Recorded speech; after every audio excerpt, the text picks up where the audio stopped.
पिछले क्लास में हमने टोटल इंटरनल रिफ्लेक्शन के बारे में स्टडी किया था। जो टोटल इंटरनल रिफ्लेक्शन है उसकी दो कंडीशंस होती हैं। पहली कंडीशन, लाइट रे को डेंसर मीडियम से रेयर मीडियम की तरफ जाना चाहिए, और दूसरी condition, angle of incidence critical angle से ज़्यादा होना चाहिए, तभी होगा total internal reflection. Otherwise reflection होगा, सिर्फ रिफ्लेक्शन, जिसमें लाइट रे मीडियम से बाहर निकल जाएगी। ठीक है, तो अभी हम लोग क्या करेंगे, उसकी एप्लीकेशन स्टडी करेंगे।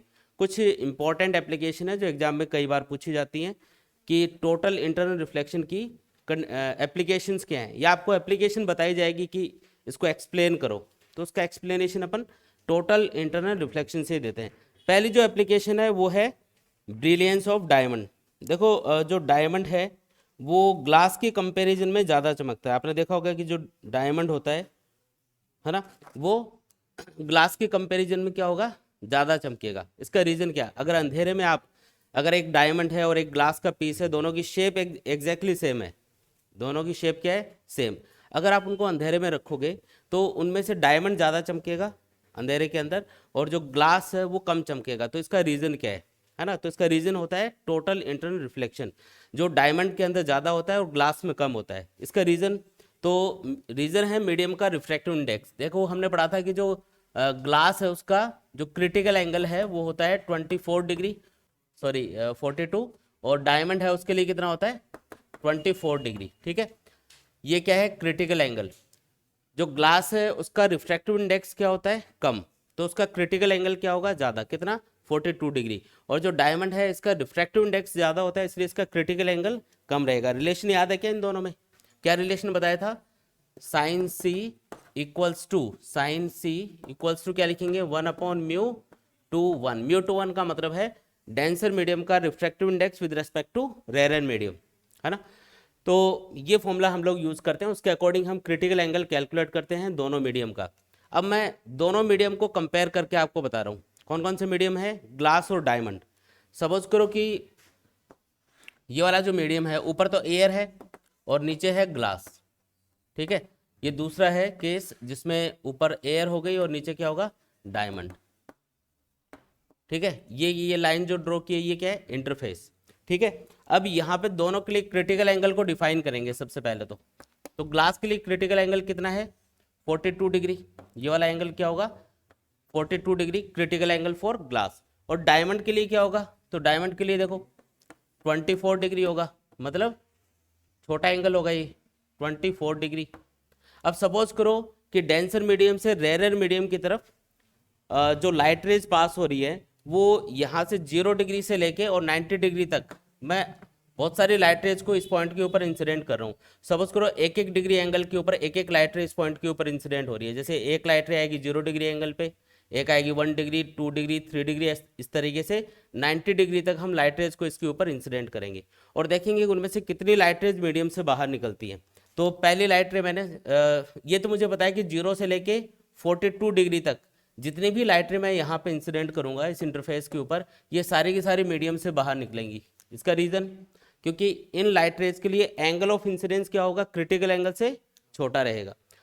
टोटल इंटरनल रिफ्लेक्शन के लिए नेसेसरी कंडीशन क्या है, एंगल ऑफ इंसिडेंस हमेशा ज़्यादा होना चाहिए क्रिटिकल एंगल से, है ना। क्रिटिकल एंगल 42 डिग्री है, तो इससे ज़्यादा एंगल पे अगर लाइट रे को इंसिडेंट करोगे इस इंटरफेस के ऊपर, तब तो ये मीडियम से रिफ्लेक्ट होके, मतलब इस इंटरफेस से रिफ्लेक्ट होके वापस से मीडियम के अंदर आ जाएगी। अदरवाइज क्या होगा, मीडियम से बाहर निकलेगी।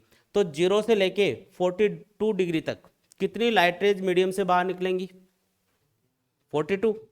भाई एक एक डिग्री एंगल के ऊपर मैं एक एक लाइट रे को यहाँ पे इंसिडेंट कर रहा हूँ। 0 डिग्री को चलो छोड़ दो, 1 2 3 ऐसे करके 42 लाइट रेज मीडियम से बाहर निकल जाएंगी। तो बाहर निकलने वाली लाइट रे कितनी है, 42। ठीक है, और इससे बाद में मतलब 43 44 इस तरीके से 90 डिग्री तक जितनी भी लाइट रेज यहाँ पे इंसिडेंट करेंगे ये सब की सब टोटली इंटरनली रिफ्लेक्ट होते हुए मीडियम के अंदर आ जाएंगे। तो कितनी लाइट रेज का टोटल इंटरनल रिफ्लेक्शन हुआ, 48 हुई ना। देखो 42 से आगे वाली 90 तक 48 लाइट रे ऐसी होंगी जिनका टोटल इंटरनल रिफ्लेक्शन होगा। अब डायमंड के अंदर देखते हैं, डायमंड के अंदर 24 डिग्री तक जितनी भी लाइट रेज इंसिडेंट होंगी सबकी सब क्या होंगी, मीडियम से बाहर निकलेंगी। कितनी लाइट रेज मीडियम से बाहर निकल पाएंगी, तो 0 से लेके 24 डिग्री तक अप्रॉक्स 24 लाइट रेज मीडियम से बाहर निकलेंगी। और कितनी लाइट रेज का टोटल इंटरनल रिफ्लेक्शन होगा, तो इससे आगे 90 डिग्री तक आपको देखना है, तो इसकी आगे 66 होगी क्या, ये 66, हाँ 66 लाइट रेज ऐसी होंगी जो मीडियम से टोटली यानी इंटरफेस से टोटली इंटरनली रिफ्लेक्ट होंगी और वापस से मीडियम के अंदर आ गई। तो टोटल इंटरनल रिफ्लेक्शन वाली फिनोमेना कौन से केस में ज़्यादा हो रही है, ग्लास वाले केस में या डायमंड वाले केस में? डायमंड वाले केस में क्या हुआ, टोटल इंटरनल रिफ्लेक्शन ज़्यादा लाइट रेज का हो रहा है। मतलब अगर लाइट रे इंटरफेस के ऊपर डेंसर मीडियम से रेयर मीडियम की तरफ जाते हुए अगर स्ट्राइक करती है तो ज़्यादा टोटल इंटरनल रिफ्लेक्शन डायमंड के अंदर हो पाएगा। अब सपोज करो ये कोई डायमंड है, ये क्या है, एक डायमंड मान लिया अपन ने, और इसके ऊपर कोई लाइट रे इंसिडेंट हो रही है ना, इसके ऊपर मान लो ये कोई लाइट रे इंसिडेंट हुई यहाँ पे। अब यहाँ पे ये कौन से मीडियम से कौन से मीडियम में जा रही है, रेयर से डेंसर मीडियम में, किधर बैंड होगी, टुवर्ड्स द नॉर्मल, है ना, इधर नॉर्मल की तरफ बैंड होगी, यहाँ पे पहुँचेगी। अब यहाँ पे अगेन मैंने क्या किया, एक नॉर्मल ड्रॉ किया। अब अगर ये angle of incidence critical angle से ज़्यादा है तो क्या होगा, टोटल इंटरनल रिफ्लेक्शन होगा, क्योंकि अब लाइट रे डेंसर से रेयर मीडियम की तरफ जा रही है। और अगर ये angle of incidence critical angle से ज़्यादा है तो क्या होगा, टोटल इंटरनल रिफ्लेक्शन। तो लाइट रे मतलब ज़्यादातर क्या होता है कि डायमंड का जो क्रिटिकल एंगल है वो 24 डिग्री है सिर्फ, है ना। 24 डिग्री से अगर ज़्यादा एंगल के ऊपर लाइट रे इंसिडेंट होगी तो क्या होगा, टोटल इंटरनल रिफ्लेक्शन होगा। तो ये लाइट रे रिफ्लेक्ट होके इधर चली जाएगी, इस इंटरफेस पे पहुंचेगी। अगेन यहाँ पे क्या होगा, ये वाला जो एंगल ऑफ इंसिडेंस है अगर ये क्रिटिकल एंगल से ज़्यादा होगा तो वापस क्या होगा, टोटल इंटरनल रिफ्लेक्शन, रिफ्लेक्ट होकर इधर आ जाएगी ये लाइट रे। अगेन यहाँ पे नॉर्मल ड्रॉ करेंगे, अगर ये angle of incidence critical angle से ज़्यादा है तो वापस TIR, और वापस इस तरीके से ये रिफ्लेक्ट होती रहेगी जब तक angle of incidence critical angle से मतलब कम नहीं रहेगा। मतलब कि सपोज करो इस पॉइंट के ऊपर ही इंसिडेंट हुई और यहाँ पे जो एंगल ऑफ इंसिडेंस है लाइट रे का वो 24 डिग्री से कम हो गया तो ये मीडियम से बाहर निकलेगी, अदरवाइज ये वापस से टकरा के वापस इसी के अंदर आ जाएगी।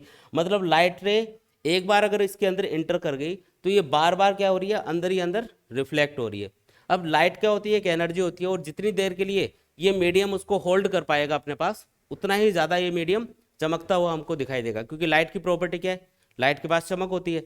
तो ये जैसे यहाँ पे ये जो डायमंड है इसके ऊपर लाइट रेज इंसिडेंट होंगी तो ये ज़्यादा उसका टोटल इंटरनल रिफ्लेक्शन कर पाएगा। इसकी कंपैरिजन में अगर ग्लास का बना होता है ये, यही शेप हम ग्लास की बना देते हैं, ग्लास का एक टुकड़ा लिया उसको डायमंड की शेप दे दी आपने, लेकिन फिर भी वो ज़्यादा नहीं चमकेगा, क्योंकि उसमें कहीं ना कहीं क्या होगा, जो एंगल ऑफ इंसिडेंस है वो क्रिटिकल एंगल से क्या होगा, जो एंगल ऑफ इंसिडेंस है वो क्रिटिकल एंगल से कम रह जाएगा। क्योंकि देखो इसमें 42 डिग्री तक अगर लाइट रे इंसिडेंट होती है तब तक इसके बाहर निकलने की पॉसिबिलिटी होती है, उसमें सिर्फ 24 डिग्री तक एंगल ऑफ इंसिडेंस होना चाहिए तभी लाइट रे बाहर निकलेगी। इसमें क्या है, 42 डिग्री तक कोई प्रॉब्लम नहीं है, 42 डिग्री तक अगर लाइट रे इंसिडेंट होगी तो बाहर निकल सकती है। तो इसमें टोटल इंटरनल रिफ्लेक्शन के चांसेस थोड़े कम होते हैं उसकी कंपैरिजन में, डायमंड की कंपैरिजन में। तो ज़्यादा कौन चमकेगा, हमेशा डायमंड ज़्यादा चमकेगा। बात समझ में तो आई क्या? टोटल इंटरनल रिफ्लेक्शन जो मीडियम ज़्यादा कर पाएगा वो ज़्यादा देर के लिए लाइट को होल्ड कर पाएगा और उतना ही ज़्यादा चमकेगा। देखो डायमंड भी कई अलग अलग वैरायटी के होते हैं और उनकी जो कॉस्ट होती है ना वो किसके ऊपर डिपेंड करती है, उनके रिफ्रैक्टिव इंडेक्स के ऊपर। जिस डायमंड का रिफ्रैक्टिव इंडेक्स ज़्यादा होगा उसके लिए क्रिटिकल एंगल कम होगा, और जितना क्रिटिकल एंगल कम होता है टोटल इंटरनल रिफ्लेक्शन उतना ही ज़्यादा होता है। बात समझ में आई ना, टोटल इंटरनल रिफ्लेक्शन उतना ही ज़्यादा होगा तो उस डायमंड की कीमत और भी ज़्यादा होगी। डायमंड की जो कॉस्ट होती है वो किससे डिसाइड होगी, उसके रिफ्रैक्टिव इंडेक्स से। जितना ज़्यादा रिफ्रैक्टिव इंडेक्स वाला डायमंड होगा, जितना ज़्यादा डेंस होगा, उसकी कॉस्ट उतनी ही ज़्यादा।